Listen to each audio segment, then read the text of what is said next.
27 de mayo. Nos vamos como cada lunes, cada inicio de semana, con la participación del doctor Jaime Aristi Escuder en su análisis económico. Buenos días, Jaime, adelante. Muy buenos días a todo el equipo del Gobierno de la Mañana. Muy buenos días a toda la República Dominicana. Uno de los temas del momento es la reforma del sistema tributario. La reforma del sistema tributario que obviamente debe complementarse con una reforma por el lado del gasto para que sea una reforma fiscal. Es decir, que la reforma fiscal incluye un componente tributario y un componente del gasto público.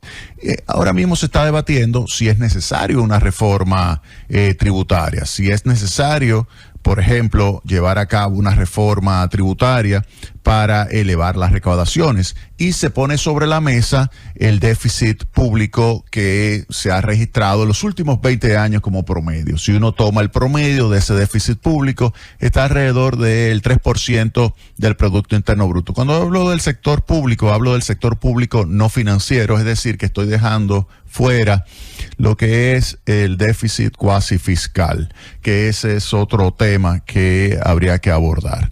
Con relación a el déficit público, si lo descomponemos, nos damos cuenta de que por el lado del gasto hay partidas que no se pueden modificar, como es el 4% del Producto Interno Bruto para el área de educación, pero también hay partidas que salen de la economía dominicana y que hay que también ejecutar, llueve, trueno, vente, como es el caso del pago de los intereses, que se mueve alrededor de 3% del Producto Interno Bruto. Es decir, que ya hay 7% de gasto que hay que ejecutar, no importa qué, 7% del Producto Interno Bruto, de una presión tributaria que es la cantidad de recursos que obtiene el gobierno en forma de impuestos sobre el Producto Interno Bruto de 14%. Puede ser a veces 14.5%, otras veces 15%, pero lo normal es que sea alrededor del 14%. Es decir, que usted tiene 4 más 3, 7, la mitad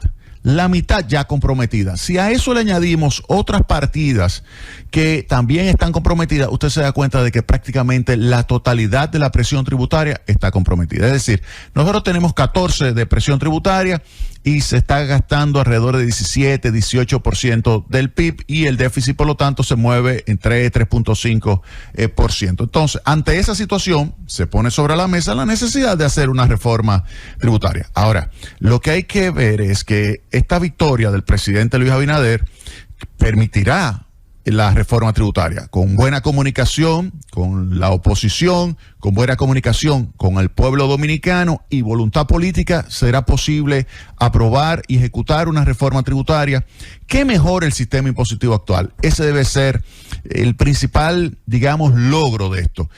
Acercarlo al sistema impositivo óptimo.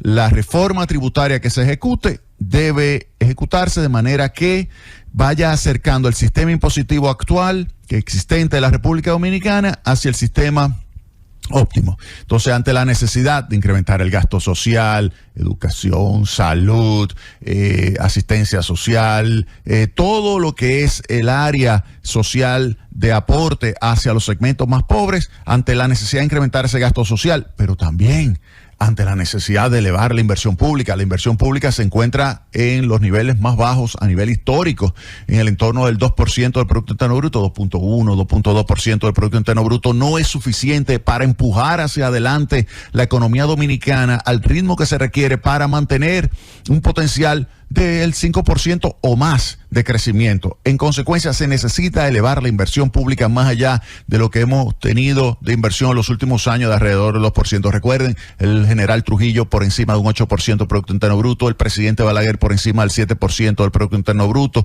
y así hemos tenido una tendencia hacia la baja del porcentaje de inversión pública en el Producto Interno Bruto, y hay que mejorarlo. Entonces, ante la necesidad también de elevar la inversión pública, y además de eso, la necesidad de capitalizar al Banco Central, y además de eso, reducir la deuda del sector público, no cabe la menor duda de que hay que incrementar los ingresos tributarios. Ahora, hay diferentes formas de incrementar esos ingresos tributarios. Usted puede hacerlo a través de una reducción de la evasión. Si nos vamos al tema de la evasión, y comparamos el nivel de eficiencia de la gestión del sistema impositivo que tenemos en la República Dominicana, y por sistema impositivo me refiero, 1, las tasas de los impuestos; 2, las bases de los impuestos y el tipo de impuestos que tenemos. Por ejemplo, tenemos 18% de tasa del ITEVIS, esa ya está por encima del promedio de América Latina. Tenemos la base del ITEVIS con un grupo de bienes exentos. Tenemos impuestos sobre la renta de personas jurídicas con una tasa de un 27%. Tenemos las tasas de personas físicas, del impuesto sobre la renta de personas físicas de 15, 20 y 25%, y así sucesivamente. Tenemos un sistema positivo. Si tomamos la eficiencia de gestión de la región y la aplicamos a ese sistema impositivo, pudiéramos tener hasta 4 puntos adicionales del Producto Interno Bruto de recaudaciones. Es decir, que hay una evasión enorme en el país. Entonces, cuando hablo de incrementar las recaudaciones, no solamente estoy diciendo, bueno, vamos a ver qué tipo de modificación en la tasa vamos a hacer o de modificación en la base vamos a hacer, sino también medidas para reducir la evasión impositiva. Hay que tomar esas medidas. Entonces, cuando hablo de dirigir el sistema hacia uno óptimo, ¿qué tengo que hacer? Bueno, que sea una modificación al sistema de cobro de impuestos de tal manera que se recaude un determinado monto de ingresos, ya sea 17% del Producto Interno Bruto, ya sea 18% del Producto Interno Bruto, el monto que sea, adicional, que sea 3 puntos, 4 puntos, lo que sea, en un plazo determinado de 1 año, 2 años, 3 años, lo que sea, pero ampliar las recaudaciones, pero distribuyendo de manera óptima la carga impositiva, mediante un proceso que sea de maximización del nivel de bienestar a la sociedad. Usted me dice, ¿cómo así? ¿Cómo tú piensas maximizar el nivel de bienestar a la sociedad distribuyendo la carga impositiva? Pues, es decir, que va a aumentar las recaudaciones y tú vas a maximizarla. Sí, claro que sí, porque yo pudiera perfectamente hacer una reforma tributaria que sea una reforma que coloque las cargas de la manera tal que aquellos que menos tienen paguen menos y los que más tienen paguen más, y que además se haga de forma que aquellos que tienen que pagar paguen y que no haya ni evasión ni elusión de impuestos. Eso ya se hablaba hace casi 100 años. Un matemático de la Universidad de Cambridge que se convirtió en economista por parte de John Maynard Keynes, que se llamó Frank Ramsey, escribió sobre ese tipo de forma de hacer reforma tributaria. Una reforma tributaria donde uno diga cuánto es que quiero recaudar, pero vamos a distribuirlo de manera óptima, esa carga impositiva, mediante un proceso de maximización del nivel de bienestar. Es decir, que la idea es reducir a un mínimo las distorsiones que provocan los impuestos al mismo tiempo que se recauda de una manera equitativa. Y ese es el mensaje. La República Dominicana debe minimizar las distorsiones. ¿Sobre qué? Sobre el ahorro, sobre la inversión, sobre la producción, sobre la generación de empleo, de manera que minimizando esas distorsiones se pueda alcanzar el monto de recaudaciones, pero de una forma equitativa. ¿Qué significa hacerlo de una manera equitativa? Eso lo que significa es que hay que recaudar tomando en consideración la equidad horizontal y la equidad vertical. ¿Qué implica esto? Esto implica, por ejemplo, la equidad vertical, que los contribuyentes más ricos paguen más que los contribuyentes menos ricos. Eso no implica que la tasa impositiva marginal tenga que ser creciente, pues con una tasa única los agentes económicos con mayores ingresos o consumo pagarán más impuestos en términos absolutos. O sea que no hay que tener una tasa creciente que sea altamente distorsionante de las decisiones de ahorro, de inversión, de empleo, de producción y de bienestar de la gente. No, podemos tener un sistema donde los ricos paguen más y haya equidad vertical sin que sea distorsionante. Primer punto. También debe ser equitativo en términos horizontales. ¿Qué significa esto? Que dos contribuyentes con el mismo nivel de ingresos o consumo paguen la misma cantidad de impuestos. Pero ¿qué sucede? Hay muchísimos elementos en el sistema tributario actual donde dos personas con el mismo nivel de ingresos, con el mismo nivel de consumo, uno paga más que otro. Eso significa que no hay equidad horizontal, pero tampoco hay equidad vertical, porque el sistema tributario dominicano tiene elementos donde una persona rica tiene una tasa efectiva de tributación menor que una persona más pobre. Entonces eso habría que también modificarlo. Es decir, que hay que hacer una reforma tributaria que lleve hacia la equidad distributiva. ¿De qué? De la carga impositiva. Eso es algo importante. Ahora, esos cambios que se realicen de las tasas y la base imponible deben evitar distorsionar esas decisiones, como les señalé, de ahorro, inversión, trabajo e innovación, para que la economía se mantenga operando de manera eficiente y que pueda generar un incremento de la actividad económica, y ese incremento de la actividad económica ampliar la base y generar entonces a su vez un mayor nivel de ingreso tributario. Ahora, la reforma impositiva que se ejecute debe mejorar la eficiencia recaudatoria, simplificando el proceso de cumplimiento de la obligación tributaria. Diversos estudios lo han demostrado. Se puede en la República Dominicana, con el sistema tributario actual, con las tasas actuales, con la base actual, se puede mejorar significativamente las recaudaciones, tal como les señalé, que pudiera aumentar hasta 4 puntos del PIB las recaudaciones. Ahora, ese elevadísimo grado de evasión tributaria que existe en el ITEVI más del 50%, impuestos sobre la renta más del 50%, ese elevadísimo grado de evasión impositiva deja claro que en el país se está violando la equidad de la distribución de la carga tributaria. Es muy conocido que personas más ricas pagan menos y dos iguales, uno paga más que otro. Entonces, eso hay que abordarlo y agarrar el toro por los cuernos para reducir la evasión.